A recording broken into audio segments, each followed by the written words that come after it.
मुझे परमेश्वर पसंद है। वो अपने बच्चों को आनंद देना चाहता है, परंतु ये सही तरीके से किया जाना चाहिए। वो आपसे दूर नहीं रखना चाहता है, लेकिन ये शैतान का झूठ है कि वो आपसे पूरा आनंद और प्रसन्नता दूर रखना चाहता है। मैं आपको बताऊं, परमेश्वर पूरा आनंद और प्रसन्नता देना चाहता है, पूरा रोमांच देना चाहता है, परिपूर्णता से देना चाहता है। I love you, I love you, I love you, Lord, today,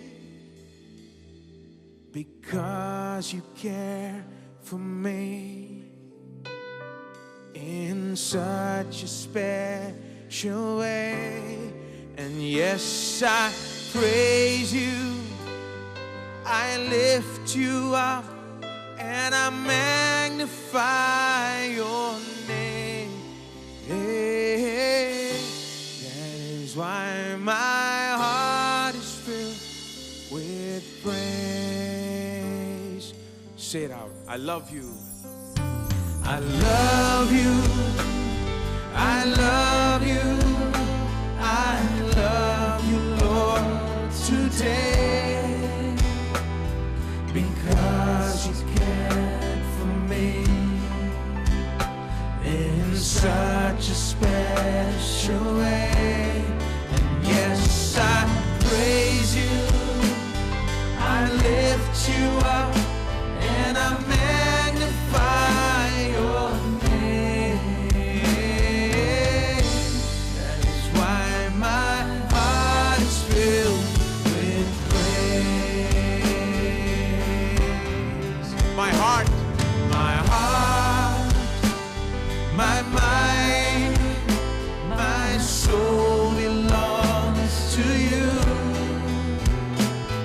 You paid the prices for me way back on Calvary. And yes, I praise you, I lift you up, and I magnify your name. That is why my heart is filled with praise. My heart and my mind, my heart, my mind, my soul belongs to you. You paid the prices for me way back on Calvary. And yes, I praise you, I lift you up, and I magnify your name. That's why my heart is filled. Just one more time. My heart. Oh, my heart, my mind, my soul belongs to you. You paid the prices for me way back on Calvary. Yes, I praise you, I lift you up, and I magnify your name. That's why my heart is filled with praise.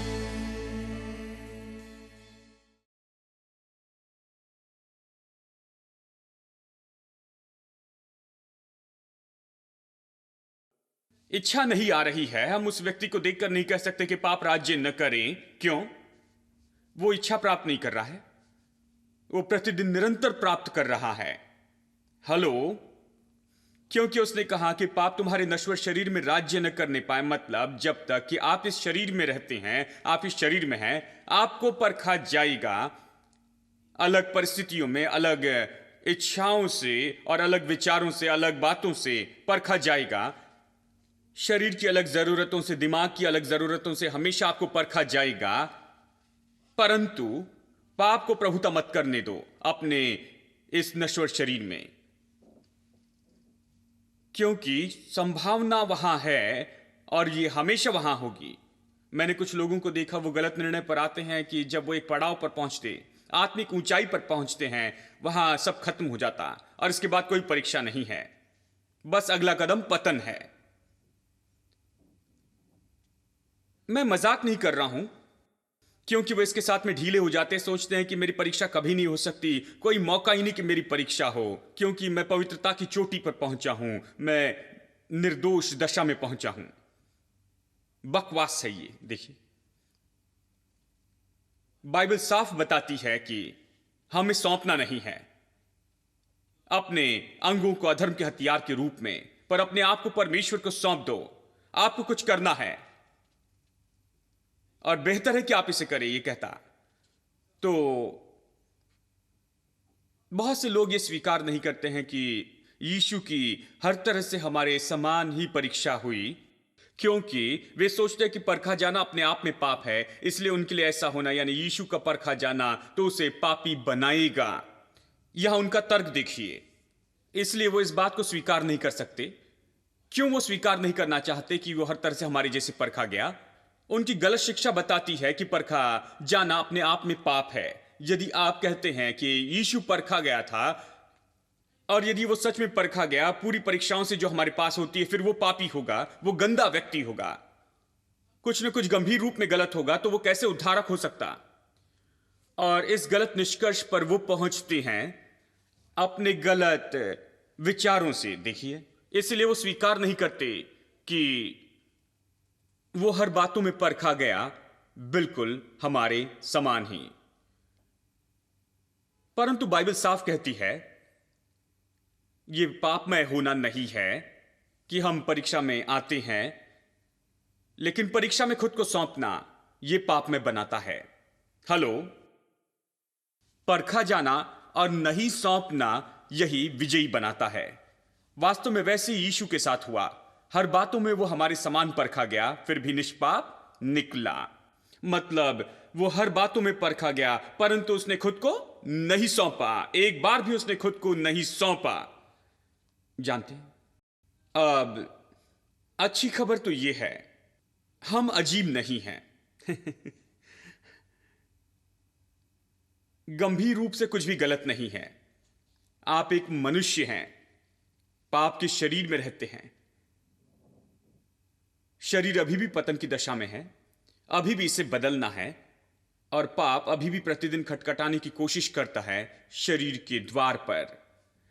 सामान्य इच्छा का इस्तेमाल करता है, कभी किसी तरह से प्रवेश करना चाहता है, देखता है कि क्या आप खोलेंगे, अंदर आना चाहता है वो। ऐसा ही हो रहा है। आप अजीब नहीं हैं, आप सामान्य व्यक्ति हैं। पाप खटखटा रहा है, आपको केवल इतना ही कहना है, नहीं मुझे नहीं चाहिए, तुम आगे चले जाओ, कहीं और चले जाओ, मैं उपलब्ध नहीं, मैं अपने आप को तुम्हें नहीं दूंगा। हां, यह सौंपना शब्द का अर्थ हमने पिछले हफ्ते देखा था। मैं अपने शरीर को तेरा दास नहीं बनने दूंगा। नहीं, मैं उपलब्ध नहीं, मैं अपने आप को नहीं दूंगा। इसलिए अच्छी खबर यह है कि आप ठीक हैं। आमीन। सब लोग इसके लिए आमीन कहिए। सब लोग बैठे हैं। अगर मैं आमीन कहूंगा तो सब लोग सोचेंगे मुझ में गलत था। ठीक है, सब मैं कह रहा हूं इसलिए आमीन कहें। ठीक है। अच्छी खबर है कि आपको सहायक भी मिला है। सहायक यीशु मसीह है, सिद्ध अधिकारी है, क्योंकि उससे हर तरह से परखा गया, परंतु एक बार भी वो उसकी अधीनता में नहीं आया। अद्भुत है। यदि मुझे मदद चाहिए तो इसी व्यक्ति से मदद चाहिए। कुछ देशों में कॉलम लेखक होते हैं जो सलाह देते हैं लोगों को, जो लोग विवाहित हैं और पारिवारिक समस्या से होकर जा रहे हैं, तलाक लेना चाहते हैं, मुश्किलों से जाते हैं, और ये सब वे लिखते हैं प्रिय ये और वो उस अखबार के ऑफिस में बैठे होते हैं और वहां बैठकर लिखते हैं या लिखती हैं, और वो अपनी सलाह अखबारों में देती हैं, और पहले से उनका 3 या 4 बार तलाक हो चुका है। और निश्चय उनकी ये बात उनके खुद के लिए काम नहीं करती है। आपको ऐसे व्यक्ति के पास जाना चाहिए जिसके लिए पहले से काम करता है। यहां कोई ऐसा है जो सिद्ध है, आप कभी एक भी गलती उसमें नहीं निकाल सकते। सभी मनुष्यों में गलतियां हैं, परंतु यहां एक है जिसने कभी कोई गलती नहीं की है। आप भरोसा रख सकते हैं, विश्वास कर सकते हैं, और आपने जो कभी सोचा होगा उससे भी ज्यादा वो आपको सफलता दे सकता है। सिद्धता के मार्ग में वो आपकी अगुवाई कर सकता है, पवित्रता में और अधिक और अधिक और अधिक, ताकि आप अपने जीवन में सफलता को बढ़ते हुए देख सके। इसलिए अच्छी खबर तो यह है कि आपको सहायक मिला है, परंतु बात यह है, पहली बात आपको यह करनी है, पहली बात सहायता पाने के लिए और पाप पर विजयी होने के लिए आपको जानना होगा कि आपके पास एक कठिनाई है, आप परखे जा रहे हैं। परंतु बात यह है, जब आप सोचते हैं कि परखा जाना अपने आप में पाप है, आप ऐसे दिखाना चाहते हैं कि आप कभी परखे नहीं गए। आप सब लोग इसे जानते हैं लेकिन दिखाना नहीं चाहते हैं, परंतु मैं जानता हूं कि समझ रहे हैं आप। जब आप सोचते हैं कि परखा जाना, जब आप सोचते हैं कि यह पाप है, तो फिर आप ये दिखाना चाहते हैं, नहीं नहीं मैं परखा नहीं जाता हूं, मैं ठीक हूं। इसलिए लोग रविवार का चेहरा लगाते हैं, रविवार के कपड़े पहनते, रविवार के शब्द कहते हैं, रविवार के ढंग से। हेलो, वो चर्च में रविवार को जाते हैं पूरी तरह अलग होकर, उनकी आवाज भी बदल जाती है। मतलब ये तो एक्टिंग करते हैं और ये सबसे बड़ा नाटक है। मसीह लोग चर्च में जाते हैं, हजारों लोग इकट्ठा होते हैं और वे सभी दिखावा करते हैं कि सब कुछ ठीक है, परमेश्वर की स्तुति हो, 1985 से मेरी परीक्षा नहीं हुई, प्रभु की स्तुति, मेरा उद्धार हुआ है, मैंने फिर परीक्षा को नहीं देखा, मैं बहुत पवित्र हूं, मैं बहुत अच्छा हूं। जानते हैं, बहुत मतलबी हैं, जानते हैं, वो सभी अभिनय करते हैं, उनकी आवाज बदल जाती है। कि अभी प्रचारक को देखा, रविवार के दिन आवाज हालेलुया, परमेश्वर की महिमा हो। वो शनिवार के दिन ऐसा नहीं कहते हैं। रविवार के दिन कुछ हुआ है, जानते हैं, रविवार के दिन थोड़ा लंबा खींचते हैं और इसके साथ में धुन मिली होती है और आवाज भी बहुत गहरी होती है, परमेश्वर के समान आवाज निकालते हैं। और परमेश्वर, मैंने एक प्रचारक से पूछा, कल तक आप ठीक थे, आपके गले को क्या हो गया है?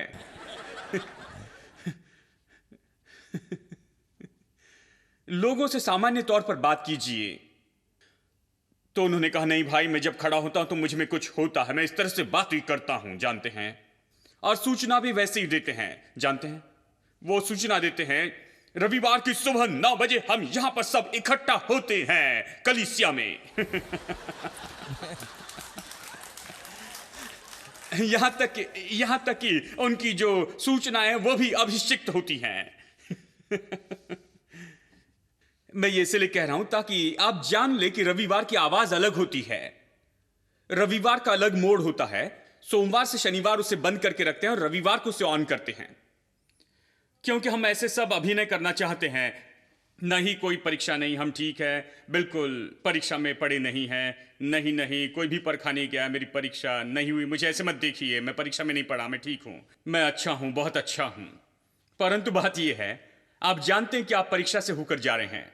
पहली बात आपको यही करना जरूरी है, सारे संसार में जाकर स्वीकार मत कीजिए कि आपकी परीक्षा हुई, आप परमेश्वर के सामने आकर उसे मान ले, एक जो आपकी मदद कर सकता है। हाँ, मैं परीक्षा में हूं, मैं तेरे पास सहायता के लिए आया हूं, तू मेरी मदद कर, तू मेरी मदद कर सकता है ताकि मैं इस परीक्षा के ऊपर में जयवंत हो जाऊं, क्योंकि तूने इस परीक्षा को जीता है। इसलिए खुद को मत सौंपे, यही संदेश है। देखिए, परमेश्वर से प्रसन्न नहीं होता कि आप लोग दुख उठाएं और चुपचाप रहें और बस दिखावा करें। परमेश्वर खिलवाड़ करने से प्रसन्न नहीं होता। आप दिखावा करते हैं कि आप परीक्षा में नहीं पढ़े हैं।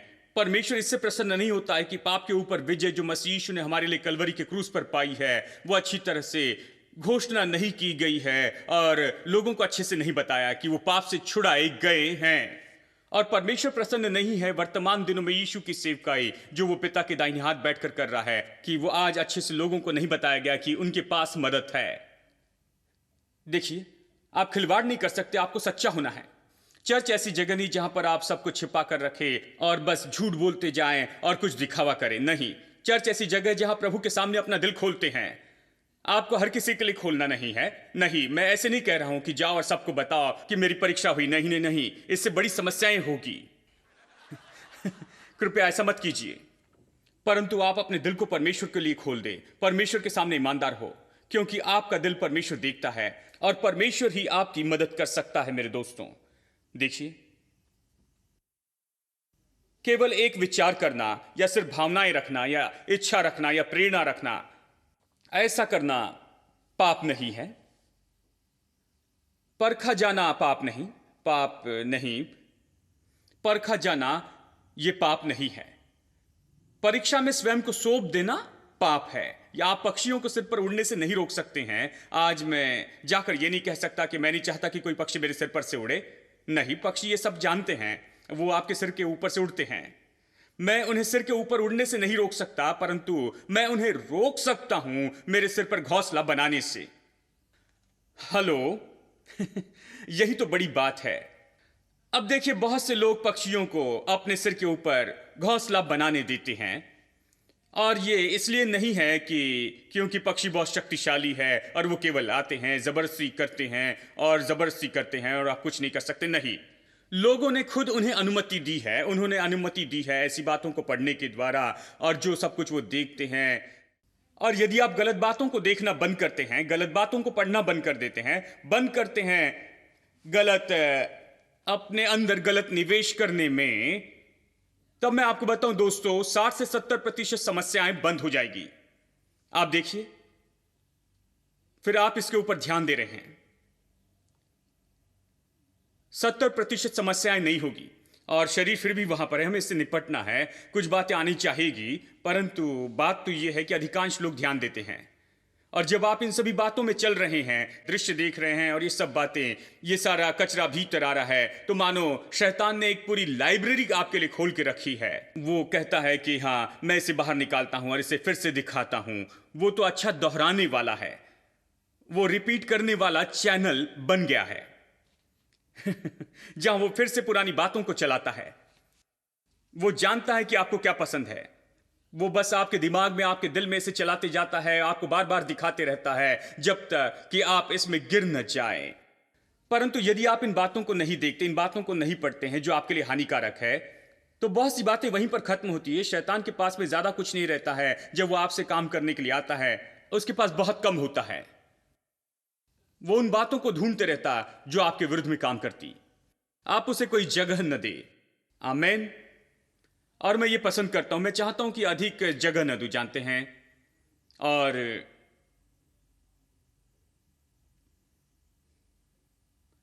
बात यह है कि बहुत से लोग विश्वास करते हैं शैतान के बड़ी झूठ पर। जो पाप में जीवन है, जीवन बंधन मुक्त जीवन, ये प्रसन्नता, खुशी और मजे का जीवन है। वो कहता है यही अच्छा जीवन है। परंतु लोगों को देखिए जो इस जीवन में जीते हैं, उन्हें बहुत सावधान होना पड़ता है। 24 घंटे में से 20 घंटे वो छिपाते रहते हैं। उन्हें इसे छिपाना है, उसके विषय गोपनीय रहना है और छिपा के रखना है। बातों को छुपाने में 20 घंटे लगते हैं और वे 4 घंटे सो नहीं सकते, क्योंकि जब सोते हैं तो डरते हैं कि मुंह से कुछ बाहर ना आ जाए। वो इससे डरते हैं। उनके पास शांति नहीं है। वे उनके परिवार को खोते हैं, रुपया खोते हैं, तंदुरुस्ती खोते हैं, धन खोते हैं, सब कुछ अच्छा खोते हैं, परमेश्वर की दी हर आशीष को खोते हैं। वो सुन नहीं सकते हैं अपने दिल में प्रभु की आवाज। पवित्र आत्मा अगुवाई नहीं करती, विश्वास काम नहीं करता। वो आत्मविश्वास और दृढ़ता से प्रार्थना नहीं कर सकते, वो परमेश्वर से प्राप्त नहीं कर सकते। आत्मिक जीवन अच्छा नहीं है, कुछ भी अच्छा नहीं है। मतलब ऐसा जीवन क्यों छोड़ना चाहते हैं? विजय और आनंद और शांति और सफलता का और समृद्धि का और परमेश्वर की आशीषों को अपने जीवन के हर एक पहलू से क्यों आप इन बातों के लिए, संसार के थोड़े आनंद के लिए छोड़ना चाहते हैं? आप सब पा सकते हैं, सब पा सकते हैं। पूरा आनंद, पूरी शांति, पूरी प्रसन्नता धार्मिकता के मार्गों में परमेश्वर के नियुक्त तरीके से पा सकते हैं। परमेश्वर आपको रोकना नहीं चाहता है। परमेश्वर आपको सब कुछ भरपूरी से देना चाहता है। परमेश्वर ये नहीं कहता कि प्रसन्नता नहीं। जब आप अपने मुंह में भोजन रखते हैं तो आपको लगता वो खुशी है। उसने आपके मुंह में स्वाद रखा है, वो बहुत अच्छा है। वो कहता है कि भोजन करते समय निगलो नहीं, इसका आनंद लो और इसे खाओ। हेलो मुझे परमेश्वर पसंद है। वो अपने बच्चों को आनंद देना चाहता है, परंतु यह सही तरीके से किया जाना चाहिए। वो आपसे दूर नहीं रखना चाहता है, लेकिन ये शैतान का झूठ है कि वो आपसे पूरा आनंद और प्रसन्नता दूर रखना चाहता है। मैं आपको बताऊं, परमेश्वर पूरा आनंद और प्रसन्नता देना चाहता है, पूरा रोमांच देना चाहता है, परिपूर्णता से देना चाहता है, सही तरीके से। और यदि आप इसके लिए गलत मार्ग में जाते हैं तो आप सब कुछ नाश करते हैं। आप अपने जीवन की नींव को नाश करते हैं, भविष्य को नाश करते, पीढ़ियों तक, आने वाली पीढ़ी के जीवन को नाश करते हैं, पीढ़ियां तक। आंकड़े बताते हैं कि जो लोग जीते हैं, जानते हैं, गलत तरीके के जीवन में विवाह के पहले जीते हैं, तो उन्हें विवाह के बाद मुश्किल होती है। उदाहरण के लिए यह ऐसा है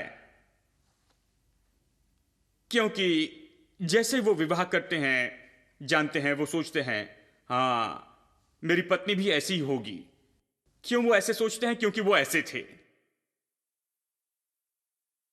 इसलिए वो पत्नी पर संदेह करते हैं। और संदेह के शैतान को निकालना बहुत मुश्किल होता है, और ये तो प्रार्थना और उपवास के द्वारा भी नहीं निकलता है।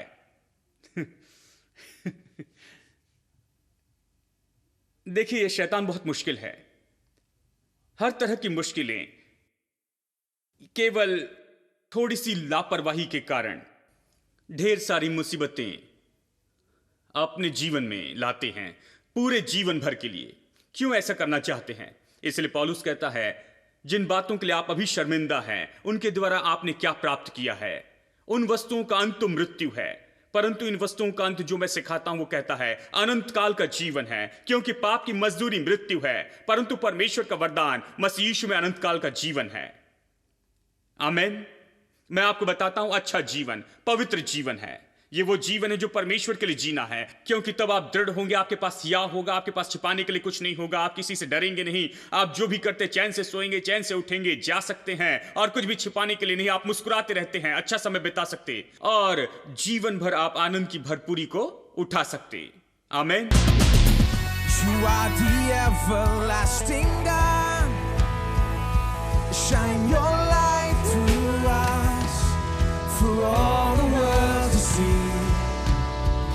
You are the hope of broken hearts. You overcame the grave, saved humanity. Sing it, hallelujah. Jesus is alive. Oh, clap your hands, all ye people, and shout, hey, unto God. Oh, clap your hands, all ye people, and shout, hey, unto God. Oh, with a voice of triumph. Oh, oh, oh, with a voice of triumph. Oh, you are the everlasting God. Shine your light through us for all the world to see. You are the hope of broken hearts. You overcame the grave, save humanity. Hallelujah, Jesus is alive.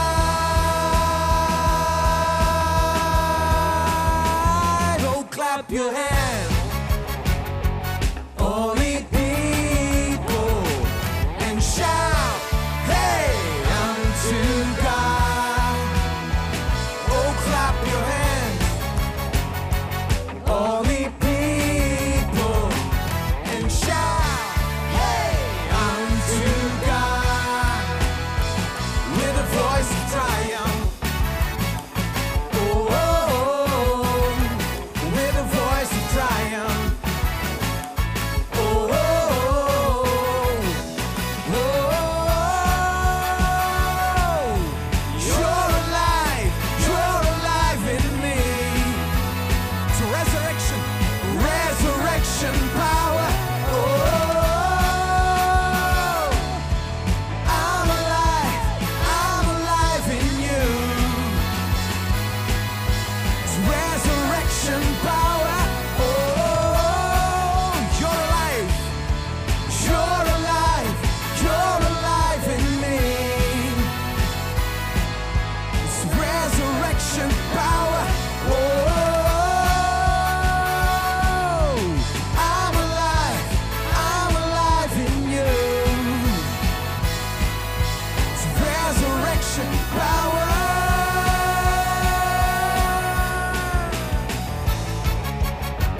clap your hands, all ye people, and shout, come on, unto God. Oh, clap your hands, all ye people, and shout, unto God, with the voice of triumph. You're alive, you're alive, you're alive in me. Resurrection power. Oh,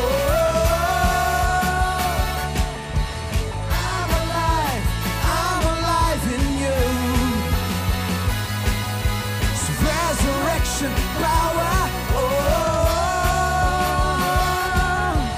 you're alive in me. It's resurrection power. Oh,